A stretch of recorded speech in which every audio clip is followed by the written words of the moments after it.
alaikum. There was a woman who had a snake as a pet. Some of you might be familiar with this story. And she took care of that snake and fed it. This is actually a true story of a woman in India who had this snake as a pet. She used to feed it, love it, and used to sleep next to it every night, and the snake would wrap itself around the woman. Until one day, the snake stopped eating completely. Whatever the woman would feed it, it would just completely stop eating. So she got worried about the snake's health. She didn't know what to do. Surprisingly, the vet asked the woman, "Does this snake sleep next to you?" And the woman was like, yes it does. It wraps itself around me every night. The vet actually went on to tell her something shocking. He told her that this 4-meter long snake that hasn't eaten in a few weeks is actually, this python is actually not sick at all. It's just preparing to eat you. Every time that it's actually creeping on you, wrapping around you and hugging you, it's actually checking your size and how great of a meal you are. Because it must be prepared before the attack. And yes, it doesn't eat so that it can have more space in order to digest you properly.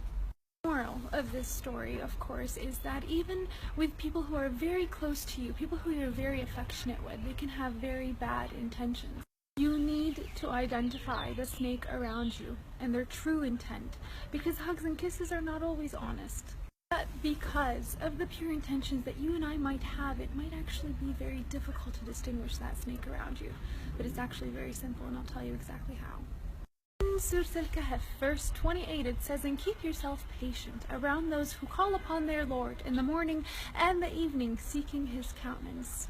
And do not let your eyes pass beyond them because of desiring adornments of the worldly life. And do not obey or be with the ones whose hearts have been made heedless of the remembrance of God, and who only follow their own desires, and whose cases have gone beyond all bounds." This verse basically means is that we should stay away from those who don't have the ability to restrain themselves from doing the things that God has prohibited us from doing. Simple things like cheating or lying or backbiting. If they haven't done it to you, your turn is definitely coming, and you get my point.